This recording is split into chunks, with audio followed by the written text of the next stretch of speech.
Free electron theory. On earlier slides, the earlier video lecture, I have discussed about three questions that was related to the properties of the metals, how to define free electron gas in metals, and how and why one can use the concept of bound system for the free electron gas in metals.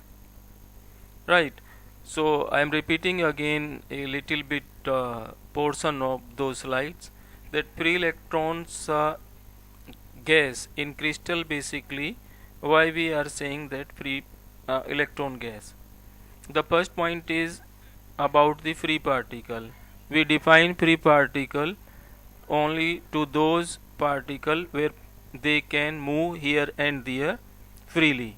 It means there is no potential. So potential is zero. Potential is zero, and because of that there is no force.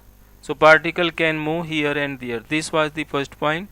Second point, that no any single particle electron leaves the surface of the metal. It means one can conclude that there is higher potential on the surface of the metal. So these are 2 points. Number one, potential is zero, and potential is higher at the boundary, at the surfaces of the crystal. So these were the 2 points which we have considered here, and there was no any mutual interaction between the electrons, those free electrons. And free electrons are here the valence electrons of the metal atom. So these were the some points about the free electrons, and now I have to discuss about the free electron theory, that what basically how one can basically find out the eigenvalues and eigenfunction for these free electrons, right? So in this section of video I will discuss that free electron theory and the approach of quantum mechanics to these free electrons, right? So free electrons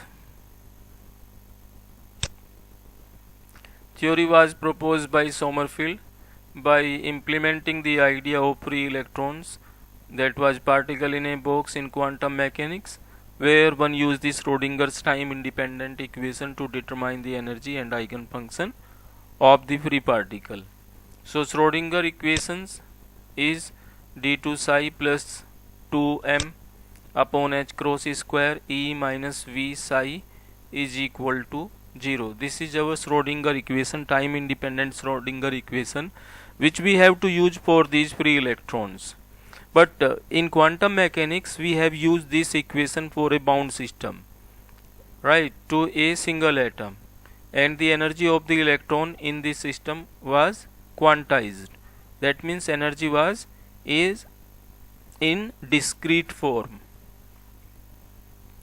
So in the beginning we have to keep this idea in our mind, that we are using time independent Schrodinger equation which were used for a bound system, that was single atom, and the energy of electron there was quantized, it means discrete, right?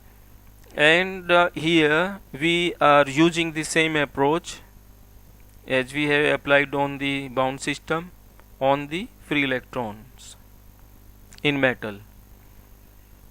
So the question is how to determine restrictions imposed by quantum mechanics on the energy of an electron moves inside the crystal. So this is one of the major important point, right? So what are those conditions? Number one, the permissible energy levels are determined by considering that electron is limited to remain within the one-dimensional or three-dimensional, as the case will be, at the given length of the crystal. So here we have defined the boundary, that the free electrons in the metal will remain within this boundary that varies from 0 to L. This is x is equal to 0. Dimension of this metal box varies from x is equal to x1. I have mentioned here x1 is L. So this is the length, right? Length of the box. So this is first case, that within this length we have to find out the permissible energy level. Second point is potential is constant inside the metal and considered equal to 0, and electron cannot escape because of high potential at the surfaces, right? So in the first case, the energy levels we have defined within the boundary condition, that is the one dimensional length, or might be three dimensional, it depends on the situation. And second important point is about the potential, that is constant or considered 0 here. Now the point here, moving electrons inside a metal can be associated with the waves with a wave function psi x in one dimensional case, that is psi r in three dimensional. So characteristics of these electrons can be studied with the help of Schrodinger's one dimensional equation, and that equation you know is d2 psi upon dx square plus 2m upon h cross square E minus v psi is equal to 0. The potential energy is defined as V, that is function of x, because we are considering here one dimensional situation. So V x is equal to V0 within the range when x is less than or equal to 0 and x is greater than or equal to L, and this potential is equal to 0 for when x is greater than 0 and x is less than L. Here V0 we have considered that is infinite at x is equal to 0 and at x is equal to L. So this is the definition of our potential into this case, into this particular case where we are discussing about the free electron theory of gases. So by using these condition of potential from equation 2 for an electron inside the well that is equal to 0. So V is equal to 0 here. So you can see here that these are the dimension of the infinite depth potential well, and V is equal to 0 inside the potential well at x is equal to 0. Here this is x is equal to 0, that is this particular wall represent the infinite potential. So it means the particle cannot jump outside the well itself, and similarly at x is equal to L you can see that is also infinite. So at x is equal to 0 and at x is equal to L, this is the dimension of the potential well, and particle is inside and are free to move here and there. So electron can move freely within the well because forces are saturated. So net force is 0. So V is equal to minus F dot dr is equal to 0. If F is equal to 0, that means potential is equal to 0. This is the idea. So this idea is basically inside the metal there is a uniform constant potential because of the positive ions of the crystal of the metal, and that electron moves through that without any disturbance, without any change into the energy. So the Schrodinger equations becomes d2 psi plus d2 psi upon dx square plus 2m upon me upon h cross square E psi is equal to 0. Here V is equal to 0, so I am putting the value of V here, that is 0. So equation becomes like this way: d2 psi upon dl x square plus k square psi is equal to 0, where k square is equal to this factor 2me upon h cross square. From here you can find out the value of E, that is h cross square k square upon 2m. So I have these two equation, number 3 and equation number 4. This is second order differential equation, number equation 3, and we have to solve it. The solution of this equation number 3 is like this: a sin kx plus b cos kx, where a and b are constant, arbitrary constant. Basically we have to determine these value by applying some boundary condition. Boundary conditions are what? Those basically at x is equal to 0 and at x is equal to L, what will be the value of wave function? Through that one can find out the value of these constant. So applying the boundary condition from equation 2 on the this particular equation. So the first one, at x is equal to 0, psi x will be equal to 0. It means at the boundary here you can see at x is equal to 0 there is no any probability to find the particle, so obviously the wave function will be equal to 0. And same situation at x is equal to L. So at x is equal to L you cannot find the particle. Particle is between x is equal to 0 and less than L, and beyond this side and other side there is no probability of finding the electron. So when we put the value of x is equal to 0 and psi x is equal to 0 in equation number 5, so we get this result. In the left hand side, psi x is equal to 0, a sin kx, x is equal to 0, so this factor is equal to 0 sin 0, plus b cos 0, b is constant, kx, x is equal to 0, so kx is equal to 0. So we are getting this result, right? So in the left hand side, that is 0, that is the result of these two terms, a sin 0 plus b cos 0. It means the sum of these two terms is equal to 0. So if we analyze the first part, that is a sin 0, so here one can conclude that sin 0 is equal to 0. It means this factor is 0. So the conclusion was basically what? The sum of these two terms, a sin 0 and b cos 0, is equal to 0, and this is possible only when either of these one of these factor is equal to 0. So sin 0 is equal to 0, it means a is not equal to 0. Here cos 0 is equal to 1, that is non-zero term, so it might be b is equal to 0. So conclusion is that b is equal to 0 and a is not equal to 0 from this analysis, right? So this was the procedure to determine the value of arbitrary constant, that was b.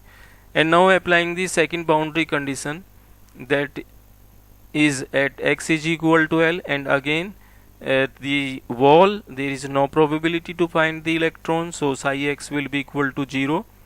Now we have seen an earlier slide that b, arbitrary constant, is equal to 0.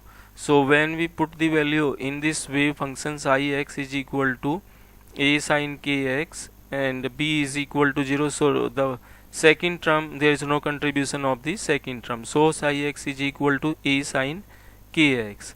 Now when you are putting the value of x is equal to L, psi x is equal to 0 obviously, and the wave function form will be psi x is equal to a sin kx, and it becomes psi x is equal to 0 when you put the value at the second point, second boundary condition.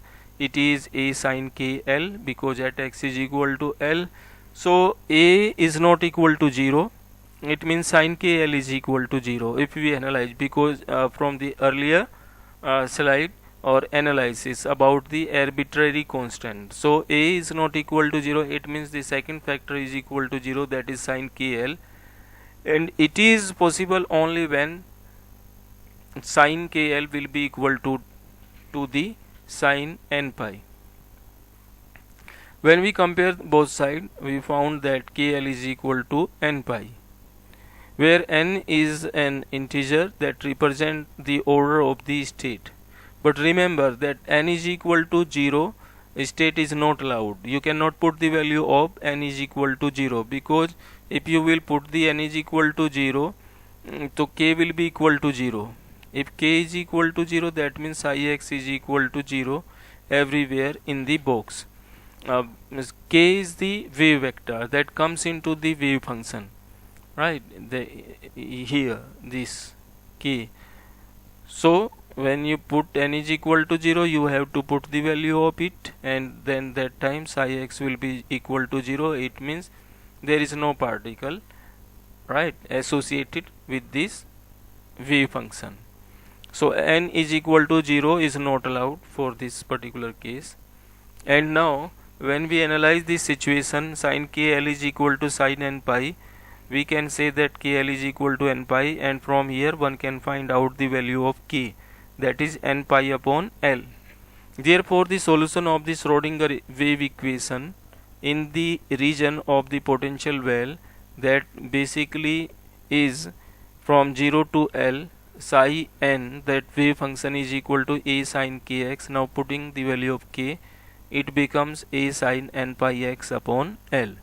So for each value of n, there is a psi n quantum state of the electron with energy En, that is En is equal to, p square upon 2m. P is equal to h cross k, so h cross is square k square upon 2m.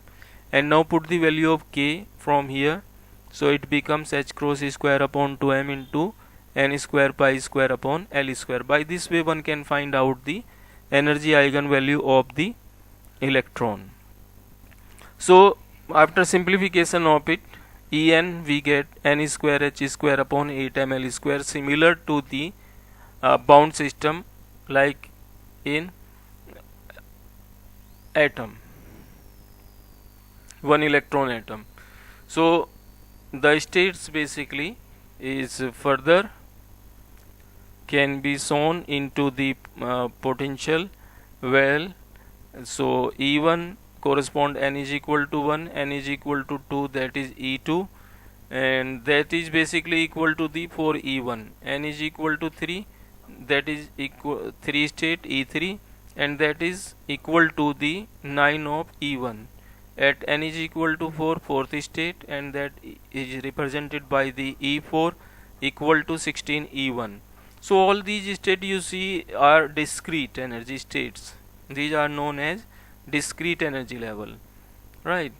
So you know that E in is equal to n square h square upon 8m L square. When you will put the value of n is equal to 1, that will be correspond to the ground state, and n is equal to 2 is the first excited state. And when you are putting the value of n here, that becomes 4, and 4 times of E1. Here n is equal to 3 becomes 9 times of E1, n is equal to 4 becomes 16 times of E1. So this is the ratio between ground state to the other excited state. But remember, to solve such kind of problem, the first excited state will be represented by n is equal to 2, not by n is equal to 1. N is equal to 1 is the ground state. So this is one of the important point. You can say that n is equal to 2 is your first excited state. So if one asks you to solve find out the first excited state energy of the electron, of free electron or free particle, then you have to put the value n is equal to 2, and second excited state n is equal to 3, right? So E1 is the ground state. Now we have seen the energy states. They are discrete for this particular system. And now about the wave function. So psi n is represented by this a sin kx formula a here. So where a is normalization constant, this a is normalization constant which we have to find out. So how to determine the value of a? So for that we will use the boundary condition, normalization condition, that is basically minus infinity to plus infinity mod of psi square dx is equal to 1, where this mod psi square is the probability. So here you can see that this px is the probability of a particle within the range of dx. So for that basically we can write it mathematically mod psi square dx, and total probability within the free space will be minus infinity to plus infinity px dx. But here in our case we have considered that the metal is of length L, so it varies from 0 to L one dimensionally, x is equal to 0 to L. So the limit of integration in our case will be 0 to L. So again this is one of the important point for this particular discussion when we are trying to make this wave function as a normalized wave function. So the simplification of this result, this is the normalization condition. Here the distribution is equal to 1. It will, if this wave function is normalized, psi x is normalized, so it must satisfy this particular condition for that particular metal within the dimension of 0 to L. Here psi x is equal to a function that is not normalized, we have to make it normalized, right? So 0 to L a square sin square n pi x upon L dx is equal to 1, right? So in we have to solve the integration of sin square, and for that we have to simplify it by this particular way, that cos 2 theta is equal to 1 minus 2 sin square theta, right? So I have to find out the value of sin square theta from here, and that is 1 by 2 1 minus cos 2n pi x upon L. So instead of this sin x sin square n pi x upon L, I have to write this complete factor 1 by 2 and 1 minus cos 2 n pi x upon L. Now I can integrate it easily. So the result is a square up by 2 x minus L upon 2 n pi sin 2 n pi x upon L, and the limit value 0 to L is equal to 1. When I put the value of x is equal to L and x is equal to 0, I observe this kind of result. So a square by 2 into L is equal to 1. So from here one can find out the value of a, that is equal to square root 2 upon L. It means a is the normalization constant. I have to put this value in the wave function here. This is a. So psi x, the normalized wave function is a sin n pi x upon L is becomes psi n x is equal to root 2 upon L sin n pi x upon L. So this is the exact wave function which is defined for the free electron in a potential well of depth, infinite depth, right? A wave function is normalized or not normalized. What is it means? What is the physical significance? Basically you have made it normalized. What is it means? The wave function which are shown here in case of n is equal to 1 and n is equal to 2, if suppose a wave function shows such kind of behavior, this now this psi 1 is not limited within the boundary x is equal to 0 to x is equal to L, its some part basically is coming outside the dimension, so it means this wave function is not normalized. We have to make it normalized. Basically we have to bound it within the given dimension, for which we have to calculate the energy states and eigenstates, right? So a is normalization constant is basically looks like the amplitude of the wave, that is basically fixed, that is constant, and that normalization constant we found here using the condition, right, for that particular dimension.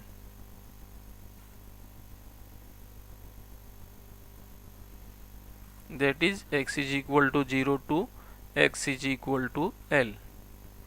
So now one can find out the wave function for different states. N is equal to 1, that will be psi 1 x, that is in this case you will get only two nodes at x is equal to 0 and at x is equal to a. So this is x is equal to 0 and this is x is equal to L, right? So instead of a you can write here L, this is L. At n is equal to 2 you are getting 3 nodes at x is equal to 0, at x is equal to a by 2 and at x is equal to L again. So L is the length of this potential well. So here you can see it that at x is equal to 0, at x is equal to L by 2 and at x is equal to L. And for n is equal to 3 you can see here that you are getting first node at x is equal to 0, then second at x is equal to a upon 2 3, and third one at x is equal to a upon 3, and the fourth one is at x is equal to L. So these are the nodes, these are the behavior of the wave function. That wave function is normalized. So probability density of the particle you can define by this way: px dx within the range of dx, that is equal to mod psi square dx over a small distance dx, right? So when you will put the value of psi n, that is the normalized wave function, one can find out then the value of the probability of that particle to find within the dimension. So for n is equal to 1, x is equal to L by 2, this right, when you solve the probability for the given function in case of n is equal to 1, so then that time you observe the particle at the center at x is equal to L by 2. So this is the case. So at the center at x is equal to L by 2, right? For n is equal to 2 case you will find the probability of the particle at two places, at L is equal to at x is equal to L by 4 and at x is equal to 3 L by 4, right? So in case of n is equal to 3 you will get the probability of the particle at 3 position, at x is equal to L by 6, at 3 L by 6 and 5 L by 6. So these are the points which you can see. So here I just try to give the answer of two questions, that what are the free electron gas and how one can basically use the approach of bound system to the free electron gas in a metal, and how one can find out the eigenvalues and eigenfunction for these free electrons.